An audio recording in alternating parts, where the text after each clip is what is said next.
శుక్లాంబరధరం విష్ణుం శశివర్ణం చతుర్భుజం ప్రసన్నవదనం ధ్యాయేత్ సర్వవిఘ్నోపశాంతయే అగజాన పద్మార్కం గజాన మహార్నిశం అనేకదంతం భక్తానం ఏకదంతోపాస్మహే. ఓం గం గణపతయే నమః. ఓం శ్రీమాత్రే నమః. ఓం శ్రీ గురుభ్యో నమః. మా ఆది ఆశ్చర్యం చూస్తున్నటువంటి మీ అందరికీ కూడా పేరు పేరున నా హృదయపూర్వక నమస్కారాలు.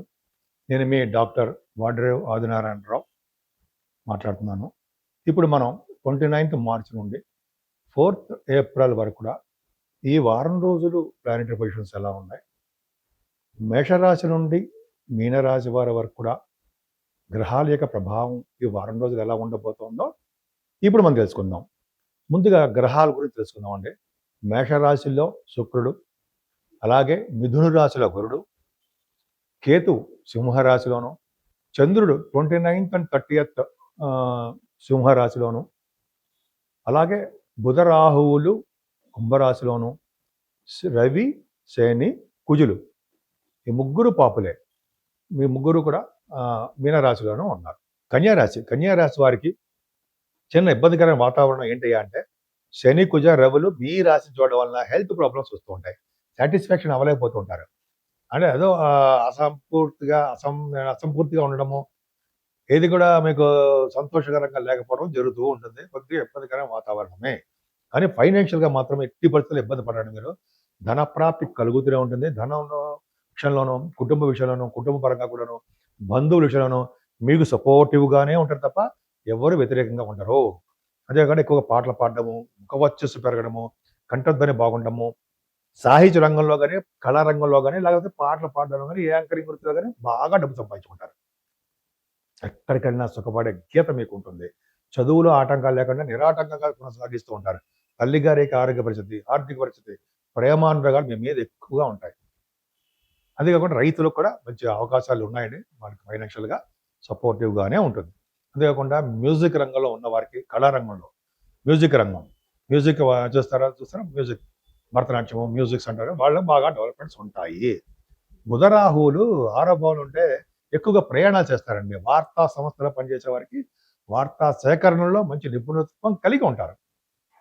అలాగే స్పోర్ట్స్ రంగంలో కూడా బాగా రాణిస్తారు. మీ తోబుట్టువుల నుంచి సహాయ సహకారాలు ఎప్పుడు సపోర్ట్గా మీకు ఉంటాయి. ఎప్పుడు భయపడే అవసరం లేకుండా చాలా బాగుంటారు. అంతేకాకుండా మీరు కాంపిటీషన్ ఎగ్జామ్స్ రాసినా కూడా వాటిలో విజయం సాధించడానికి అవకాశాలు ఎక్కువ ఉంటాయి. అంతేకాకుండా 7వ స్థానంలో 3 గ్రహాల కలయిక శుద్ధ తప్పు.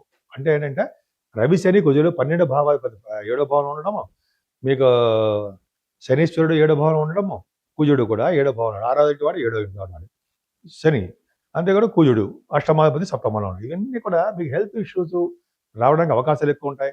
అలాగే మీ భర్త గారికి కానీ, మీ భార్య గారికి కానీ హెల్త్ ప్రాబ్లమ్స్ రావడము, చిన్న ఆపరేషన్స్ జరగడము, దెబ్బలు తగలడము, చిన్న మైనర్ అన్నీ జరగడానికి, అంటే నీటి వల్ల ప్రమాదము, ఎలక్ట్రిక్ షాక్ వలన, లేకపోతే రోడ్డు మీద ప్రమాదాల వలన ఏదో చిన్న ప్రాబ్లమ్స్ జరగడానికి అవకాశాలు ఉన్నాయి. కొంచెం జాగ్రత్తగా ఉండాల్సిందే. మరి వాటి నుంచి ఓవర్కమ్ అవ్వాలంటే ఏం చేయాలంటే ఏం లేదండి.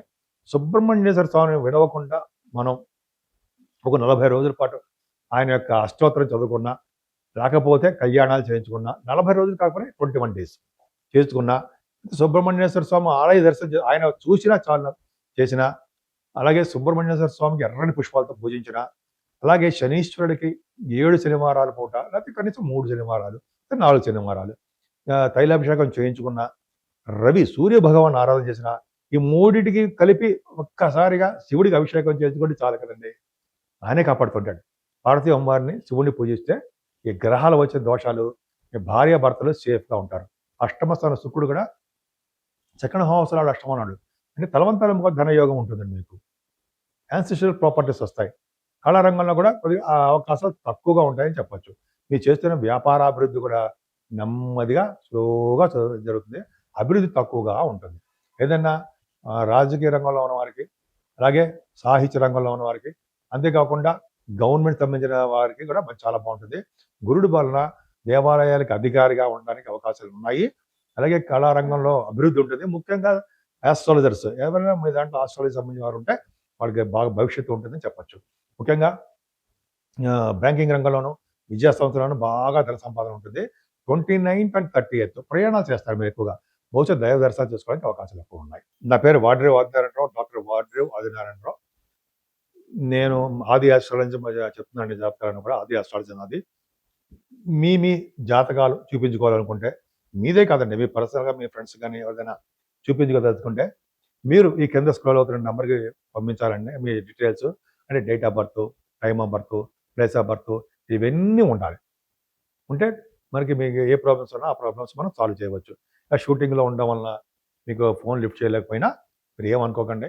ముఖ్యంగా వాట్సాప్‌లో కూడా నా నంబర్ ఉంది. వాట్సాప్ పంపించండి. నేనే మీకు పర్సనల్‌గా ఫోన్ చేస్తూ ఉంటా. అలాగే మీ వాస్తు సంబంధించిన విషయాలు, అదే ప్రాబ్లమ్స్ ఉన్నా కూడా మీరు నన్ను డైరెక్ట్‌గా ఫోన్‌లో కాంటాక్ట్ చేయవచ్చు. తప్పకుండా నేను పరిష్కార మార్గాలు సూచిస్తాను. అంతే కదండీ! 12 రాసుల వారు ఆచరించదగ్గ పూజలు ఏమైనా ఉన్నాయా? ఇప్పుడు ఎందుకంటే రవి, శని, కుజులు వలన ప్రాబ్లమ్స్ ఉన్నాయి. ముఖ్యంగా శని, కుజుల వలన. శని, కుజుల వలన ఏ ప్రాబ్లమ్స్ ఉన్నాయో కూడా మీకు ముందే చెప్పేశాను.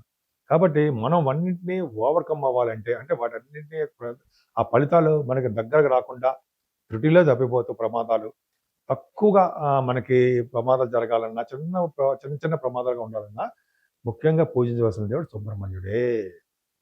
సుబ్రహ్మణ్యేశ్వర స్వామి వారిని ఎన్ని విధాలుగా పూజిస్తే అన్ని విధాలుగా మనం కాపాడుతూనే ఉంటాడు.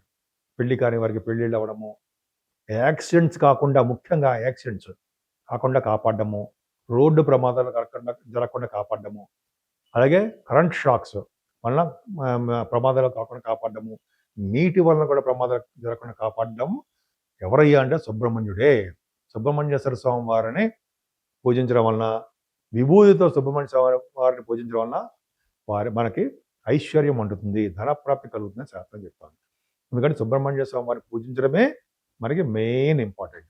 అంతేకాకుండా శనీశ్వరుడు, శనితో కలిసిన కుజుడు వలన ఈ గోలలు, ఈ యుద్ధాలు, పైగా తాళసర్ప దోషాలు ఉండడము, ఇవన్నీ కారణం అవ్వడం వలన మే వరకు ఇలా ఉంటాయండి. సో కాబట్టి మనం జాగ్రత్తగానే ఉండాల్సిందే. శనీశ్వరుడికి తైలాభిషేకాలు చేయించుకోవాలి. అలాగే ఆంజనేయ స్వామివారి దర్శనాలు 11 ప్రదక్షిణాలు చేస్తూ ఆంజనేయ స్వామివారి దర్శనం చేసుకుని ఆ స్వామివారి దగ్గర దీపారాధన చేసిన చాలా మంచి ఫలితాలు పొందుతారు. ఎప్పుడైనా సరే శనీశ్వరుడు ప్రభావం తగ్గాలంటే వెంకటేశ్వర స్వామి వారి దగ్గర అంటే అఖండ దీపారాధన, అంటే ఒక ఒత్తి వేసి నువ్వు నూనె పోసి వెలిగిస్తాం. అది కూడా భూమి పెట్టుకుంటే చిన్న ఆకు అది వేసి పెట్టాలని మీకు తెలియదు కాదు. ధ్వజస్తంభం దగ్గర పెడితే, అదే ధ్వజస్తంభం దగ్గర దూరంగా పెట్టాలి. దీపం అనేది వెలిగించి పెడితే శనివారం దోషాలు పోతాయి. ఇవన్నిటికంటే మెయిన్ ఇంపార్టెంట్ శివుడికి అభిషేకాలు.